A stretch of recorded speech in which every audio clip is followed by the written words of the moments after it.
मला, माणसं स्वतः कर्मात चुकतात आणि पुन्हा देवाला नावं ठेवतात. लय लोकांचं अवघड आहे. स्वतःची कर्म चुकवायची आणि देवाला म्हणायचं देवाने दिलं नाही, असं शक्य नाही ना दादा. कल्पनेत असत्यात जगणारी माणसं आपण, खोट्यालाही खरं समजणारी माणसं आपण. देव कळलं तरी पाहिजे आपल्याला. अहो मूर्तीतला देव समजणारी माणसं आम्हाला माणसातला देव कळायला वेळ लागणार आहे. आमची परिस्थिती अशी आहे, आमचा अंगाऱ्यावर विश्वास आहे पण बुक्क्यावर नाही. हे कळलं, त्याला कळलं. थोडं सोपं करून सांगते महाराज. माऊली म्हणतात ते किरडू जरी कापडाचे परी लहरी येता होती असाच. अहो साप कापडाचाच आहे, पण अंधारात जर हलताना दिसला तर माणसाला भुरळ आल्याशिवाय राहत नाही. तशी परिस्थिती आमची आहे ना दादा. आमच्याकडे देव कमी आणि बाकीच्या गोष्टी जास्त झाल्या. दिखावा.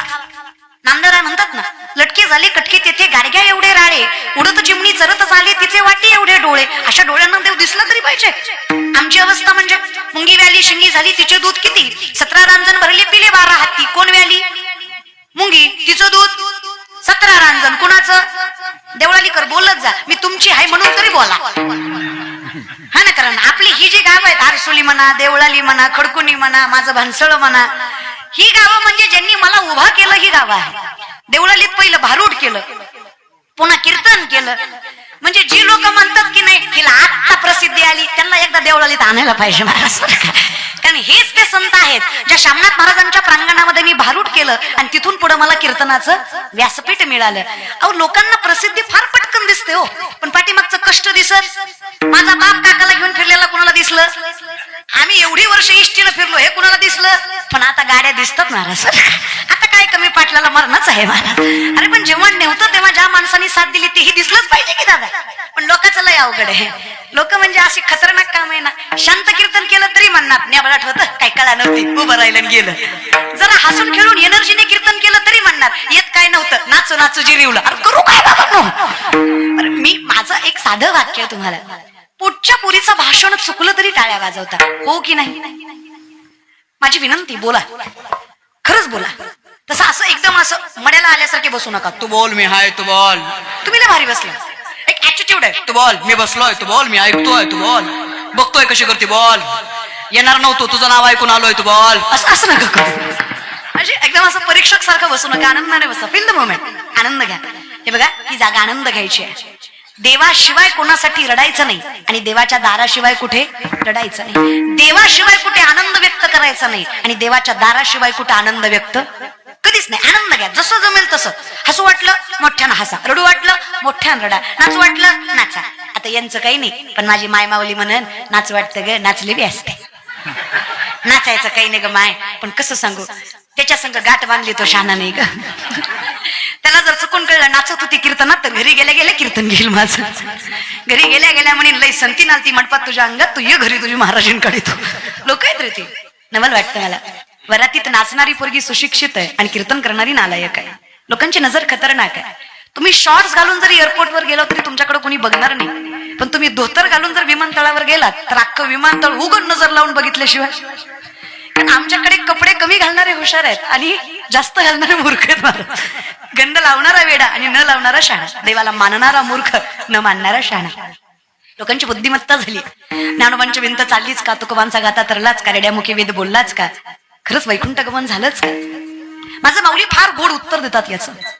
माऊली म्हणतात जे व्यक्तिमत्व योगी असतं ना त्याला जन्म मृत्यू नसतोच. योगी तोही करीती परी कर्मित्रेन बंदी जाती, जे सांडिले आहे संगती अहम भावाची.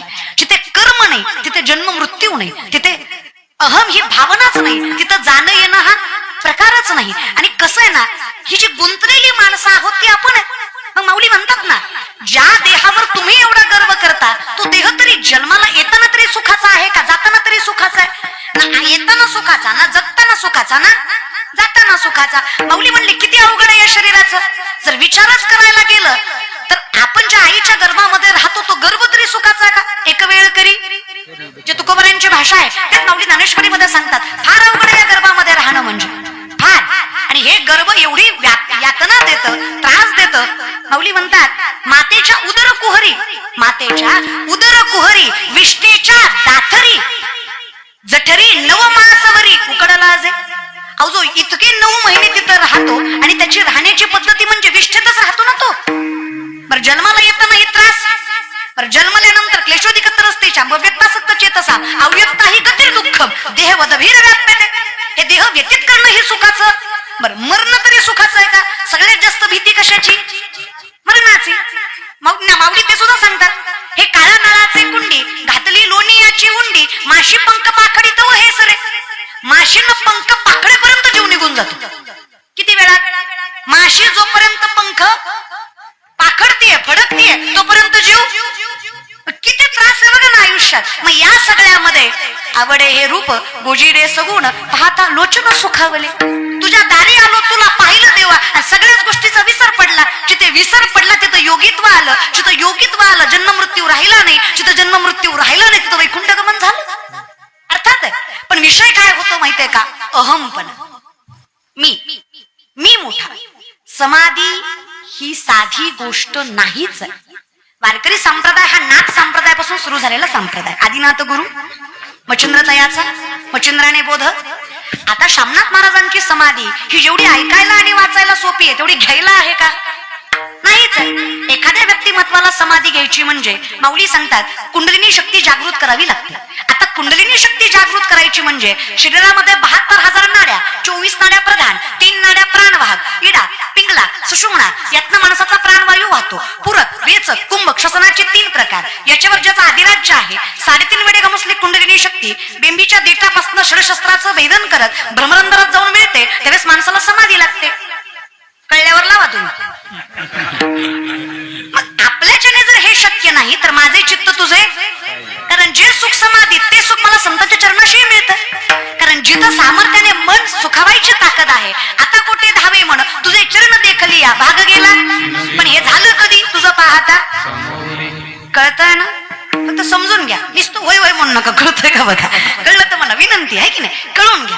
मग ही ज्यावेळेस आम्हाला अवस्था कळते त्यावेळेस आम्हाला अभंग आपोआप कळतात. त्यावेळेस आम्हाला सामर्थ्य आपोआप कळतंय की देवाला पाहिल्यावरचं सुख तरी काय. माऊली म्हणतात या ज्ञान भक्ती सहज बघतो एक वटला मज, तोची मीही केवळ तुझं श्रुतही आहे. तुझ्या दारी आलो आणि कळलं मी कोण आहे. मी कोण आहे कळल्यावर कळलं तू कोण आहेस. तू कोणीच कळल्यावर कळलं मी नाहीच आहे. मी कोण आहे? मी वासुदेव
तो भक्ता माझी राव आणि ज्ञानी आतोच.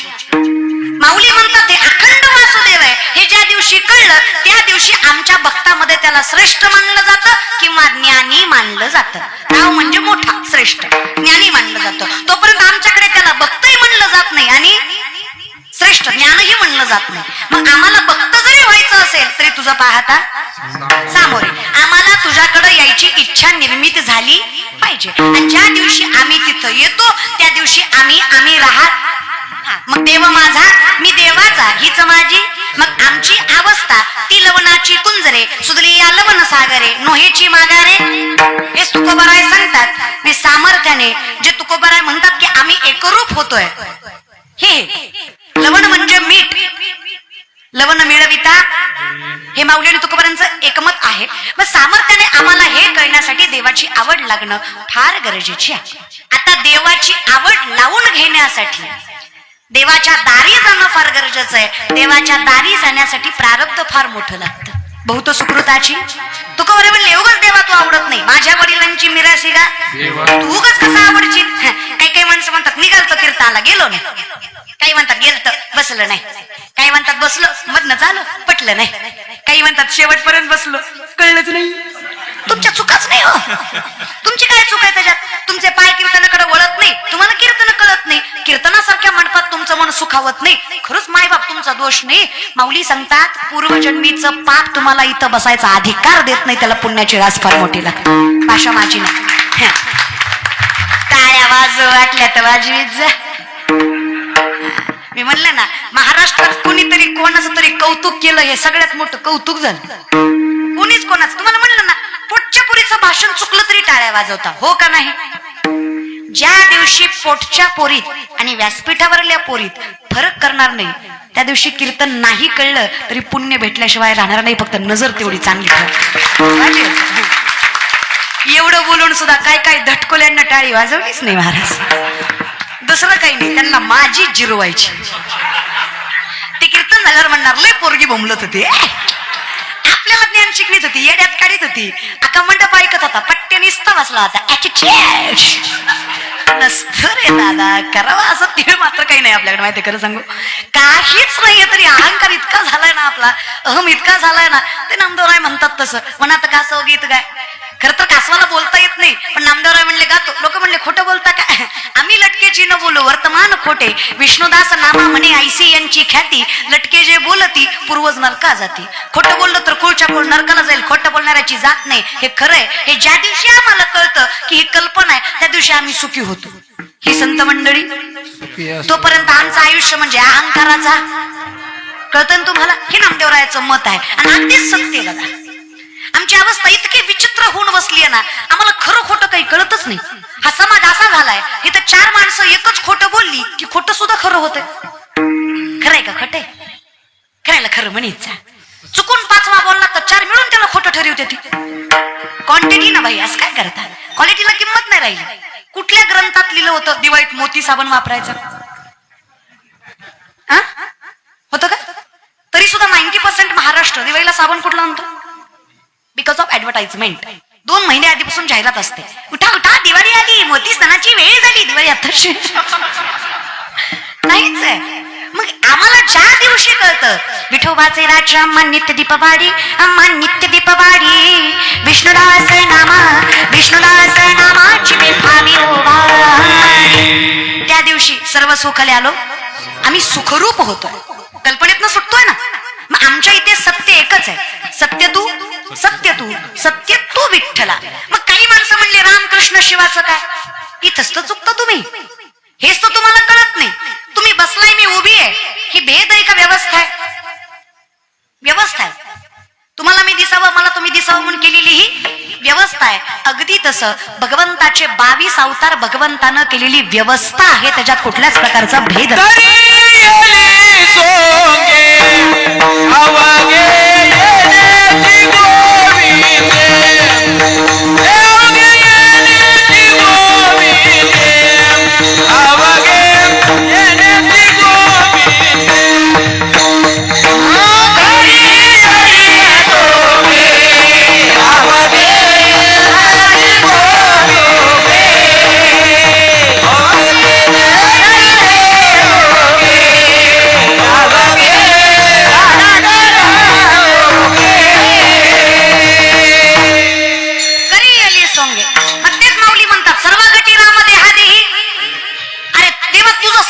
सामर्थ्य असं आहे की सर्वस्वी तू आहे. पण सर्वस्वी तर सोड देवा.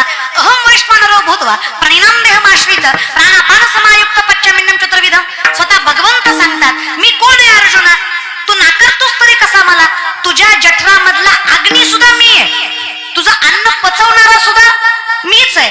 अरे पंचमहाभूत मी, अनुरेणू मी, सुरुवात मी, शेवट मी, अनंत कालही मीच. विश्वोत्पत्त्या जर सर्वस्वी मीच आहे तर तू विचार कर की तुला दिसल तिथं भगवंत दिसावा का तुला भगवंतामध्येच भगवंत दिसावा. मग आम्हाला सामर्थ्याने सगळीकडे भरला घनदाट हरी दिसे. हे ज्या दिवशी होतं त्या दिवशी समजायचं माझे चित्त तुझे, माझं मन देवाचरणी लागलं. मला प्रत्येक मग कशा कशात जे जे दिसे भूत ते ते मानी जे भगवंत, हा भक्तियोग निश्चित जाणं माझा.